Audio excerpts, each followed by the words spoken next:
Hello दोस्तों, 10 नवंबर मतलब आज की तारीख में एक और आईपीओ ओपन हुआ है, काइंस टेक्नोलॉजी का आईपीओ। तो इस वीडियो के अंदर हम जानेंगे कि इस आईपीओ में अप्लाई करना चाहिए या नहीं करना चाहिए। सबसे पहले बात करेंगे कि इसका आज की तारीख में ग्रे मार्केट का प्रीमियम कितना चल रहा है, इससे हमें लिस्टिंग गेन्स का पता चलेगा। फिर दोस्तों जानेंगे कि कंपनी क्या काम करती है, किस सेक्टर की कंपनी है। फिर दोस्तों जानेंगे इसके फाइनेंशियल्स और फंडामेंटल्स, मतलब कंपनी प्रॉफिट मेकिंग है या लॉस मेकिंग कंपनी है। फिर दोस्तों जानेंगे इस आईपीओ की डिटेल्स के बारे में। अंत में मैं आपको बताऊंगा कि इस आईपीओ में अप्लाई करना चाहिए या नहीं करना चाहिए। तो दोस्तों सबसे पहले बात करते हैं इसके आज की तारीख में लेटेस्ट ग्रे मार्केट के प्रीमियम के अपडेट की। तो दोस्तों इसका जो ग्रे मार्केट का प्रीमियम चल रहा है 13 रुपए पर शेयर, 25 शेयर का ये लॉट है। तो 13 इंटू 25 करते हैं तो करीबन 325 रुपए जैसा हमें एक लॉट पर फायदा बता रहा है। अगर परसेंटेज वाइज देखें तो 2% जैसा ग्रे मार्केट का प्रीमियम है आज की तारीख में। तो अभी ग्रे मार्केट के अनुसार हमें थोड़ा बहुत वेट करके आराम से अप्लाई करना चाहिए, दूसरे और तीसरे दिन के सब्सक्रिप्शन के आंकड़े देख के और ग्रे मार्केट के प्रीमियम देख के। फिर दोस्तों कंपनी की डिटेल्स के बारे में बात करें तो ये कंपनी जो है IoT solution enabled electronics manufacturing company है। मेन बात ये है कि ये सिंपली भाषा में बताऊं तो ये इलेक्ट्रॉनिक्स की जो भी सामान होते हैं ये मैन्युफैक्चर करती है। इसके अंदर PCB जो प्रिंटेड सर्किट बोर्ड होते हैं, ये साइड में आप देख सकते हैं बॉक्स बिल्ड है, तो इस तरह की ये मैन्युफैक्चरिंग करती है। अभी जो DCX आईपीओ आया था थोड़ा बहुत उसके सिमिलर ही ये कंपनी है। तो ये जो इलेक्ट्रॉनिक्स मैन्युफैक्चर करती है, जो ऑटोमोबाइल इंडस्ट्री के अंदर जो भी इलेक्ट्रॉनिक्स पार्ट्स वगैरह लगते हैं उसकी मैन्युफैक्चरिंग करती है। फिर इंडस्ट्री वगैरह फैक्ट्रीज वगैरह के अंदर, और उसके अलावा जो रेलवे के अंदर सिग्नल्स होते हैं उसके अंदर जो भी इलेक्ट्रॉनिक्स चीजें लगती है उसकी ये मैन्युफैक्चरिंग करती है। और एरोस्पेस और डिफेंस के अंदर एवियोनिक्स वगैरह, मेडिकल डिवाइसेस और IoT जो कंपनीज होती है उनके अंदर इलेक्ट्रॉनिक्स पार्ट लगते हैं। IT कंपनीज के अंदर जो भी इलेक्ट्रॉनिक्स पार्ट लगते हैं तो उन सबकी ये मैन्युफैक्चरिंग करती है और उसके अलावा सर्विसिंग भी देती है। सिंपल भाषा में आपको समझ में आ गया होगा। और ऑटोमोबाइल सेक्टर से जो इसका रेवेन्यू करीबन जनरेट होता है 40% से ऊपर का, और इसके अलावा इंडस्ट्रीज फैक्ट्रीज वगैरह वहां से इसका रेवेन्यू लगभग 27% से ऊपर का जनरेट होता है। और रेलवे से इसका रेवेन्यू 10% का है। उसके अलावा मेडिकल, कंज्यूमर, बाकी सबसे इसका रेवेन्यू अच्छा जनरेट होता है। और एरोस्पेस और डिफेंस से इसका जो रेवेन्यू है सिर्फ 0.3% ही जनरेट होता है। इसकी टोटल 8 मैन्युफैक्चरिंग फैसिलिटीज है और अभी इसके हाथ में 2200 करोड़ रुपए जैसे ऑर्डर हैं। और इसके अलावा इंडिया के बाहर भी इसका बिजनेस है। तो दोस्तों ये सिंपल इलेक्ट्रॉनिक मैन्युफैक्चरिंग कंपनी है। अगर आपको समझ में आया है तो वीडियो को एक लाइक जरूर करें, इससे हमें काफी मोटिवेशन मिलता है। और दोस्तों धन ऐप पर बिल्कुल फ्री में डीमेट अकाउंट खुलवाने की लिंक आपको डिस्क्रिप्शन के अंदर मिल जाएगी। और दोस्तों धन ऐप पर ट्रेडर्स को मार्जिन ट्रेडिंग फैसिलिटीज भी मिलती है। तो मान लो आपको लगता है कि कोई शेयर जो है बहुत ही बढ़िया रिटर्न देगा पर आपके पास इन्वेस्ट करने के लिए पैसा नहीं है, तो धन के मार्जिन ट्रेडिंग फैसिलिटी के थ्रू क्या है कि आपको सिर्फ 25% ही पे करना है और रेस्ट ऑफ 75% धन पे करेगा। अब ये मार्जिन ट्रेडिंग फैसिलिटी जो है यूज कैसे करनी है मैं आपको बताता हूं। तो बहुत ही सिंपल है, आपको वो वाला स्टॉक सेलेक्ट करना है जिस पर धन ऐप क्या है कि मार्जिन ट्रेडिंग फैसिलिटी प्रोवाइड करवाता है। तो हम एग्जांपल ले लेते हैं SBI का। तो SBI पर हम जाते हैं, फिर हम बाय ऑर्डर पर जाते हैं। तो बाय ऑर्डर पर जाएंगे तो हमें MTF सेलेक्ट करना है, मतलब मार्जिन ट्रेडिंग फैसिलिटी। फिर रिक्वायर्ड मार्जिन के हिसाब से हमें क्वांटिटी भरनी है। फिर tap on buy with MTF। तो जैसे ही टैप करोगे ऑर्डर प्लेस हो जाएगा।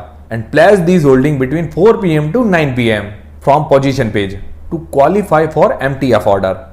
तो इतना इजी है धन ऐप पर मार्जिन ट्रेडिंग फैसिलिटी यूज करना। और बहुत बार हमारे पास इन्वेस्ट करने के लिए पैसे नहीं होते तो ये फीचर बहुत ज्यादा काम आ जाता है। तो धन ऐप के साथ अभी बिल्कुल फ्री में डीमेट अकाउंट खुलवाएं और ऐसी फैसिलिटीज का आनंद लें। इसका काम तो ठीक है, अब इसके फाइनेंशियल्स और फंडामेंटल्स भी हम देख लेते हैं। तो दोस्तों इसकी जो एसेट्स हैं 2020 से लेकर 2022 तक बढ़े हैं। और अगर इसका रेवेन्यू देखें तो रेवेन्यू भी लगातार बढ़ रहा है।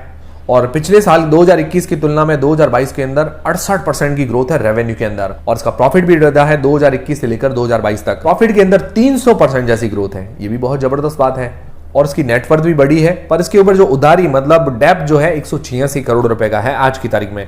और IPO से जो पैसे जुटाए जाएंगे उसमें से 130 करोड़ रुपए इसके डेप्ट चुकाने के अंदर काम आएंगे। उसके बाद भी इसके ऊपर 50 करोड़ रुपए जैसा डेप्ट हो जाएगा, पर लगभग ये ऑलमोस्ट डेप्ट फ्री कंपनी जैसी हो जाएगी। फिर दोस्तों इसके पीयर कंपटीटर से भी इसको कंपेयर कर लेते हैं। तो दोस्तों इसकी जो टोटल इनकम है 2022 के अंदर 710 करोड़ रुपए की, और इसका जो प्राइस टू अर्निंग रेशियो है 60.52 का। और सिरमा SGS इसकी जैसी कंपनी, उसका इनकम है 1284 करोड़ रुपए की और उसका जो PE है 63.56 का। तो लगभग उसके बराबर PE है पर इनकम में कम है। फिर डिक्सन टेक्नोलॉजीज, इसकी इनकम है 10,700 करोड़ रुपए और उसका जो PE 137.49, मतलब लगभग दुगुने जैसा।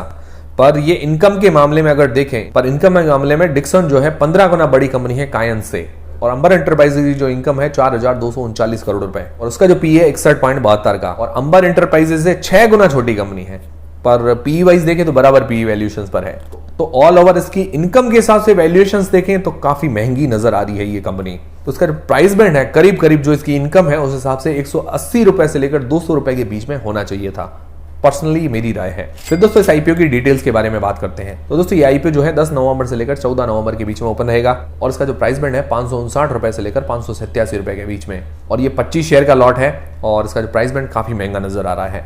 180 से 200 रुपए फेयर वैल्यू होती, और इसका जो इश्यू साइज है 857 करोड़ रुपए का। इसके अंदर फ्रेश जो नए शेयर जारी करेगी 530 करोड़ रुपए के, और उसमें से 130 करोड़ रुपए इसके उधारी चुकाने के अंदर काम आएंगे, बाकी कंपनी की ग्रोथ के लिए काम आएंगे। और ओएफएस है, मतलब ऑफर फॉर सेल 327 करोड़ रुपए का। ओएफएस में 12% हिस्सेदारी बेचेंगे और रिटेल पोर्शन रखा गया है 35% का, और इसकी जो लिस्टिंग है 22 नवंबर को।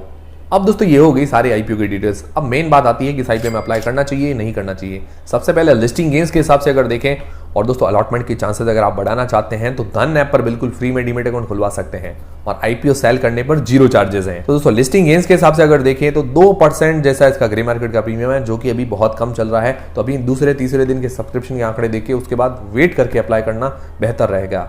फिर दोस्तों लॉन्ग टर्म के हिसाब से इसके पॉजिटिव्स और नेगेटिव्स भी देख लेते हैं। तो देखिए दोस्तों पॉजिटिव्स अगर देखें तो सेक्टर काफी बढ़िया है, इलेक्ट्रॉनिक्स मैन्युफैक्चरिंग करती है, इसकी डिमांड बढ़िया रहती है, सेक्टर काफी अच्छा है। दूसरी चीज ये मैन्युफैक्चरर है, ये भी काफी बढ़िया, मतलब मैन्युफैक्चरिंग जो कंपनियां होती है उनका प्रॉफिट मार्जिन वगैरह अच्छे होते हैं। तीसरा इसके रेवेन्यू प्रॉफिट के अंदर बहुत अच्छी ग्रोथ है, ये भी पॉजिटिव बात है।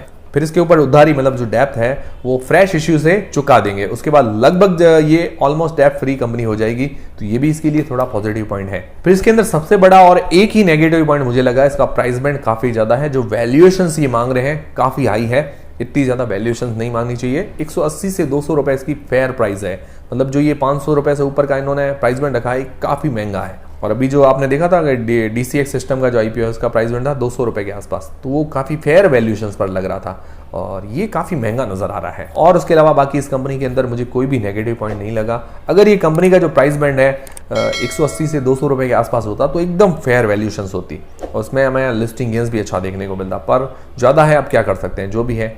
तो पर्सनली लिस्टिंग गेन्स और लॉन्ग टर्म के लिए अभी तो मेरा कोई भी विचार नहीं है इस आईपीओ के अंदर, और बाकी फाइनल डिसीजन का वीडियो भी आपको मिल जाएगा जल्दी ही। तो दोस्तों उम्मीद करता हूं हमारा वीडियो हमारी जानकारी आपको काफी पसंद आई होगी। अगर हमारा वीडियो हमारी जानकारी आपको पसंद आई है तो वीडियो को लाइक जरूर करें और दोस्तों चैनल को सब्सक्राइब कर लें। मिलते हैं दोस्तों नेक्स्ट वीडियो के अंदर।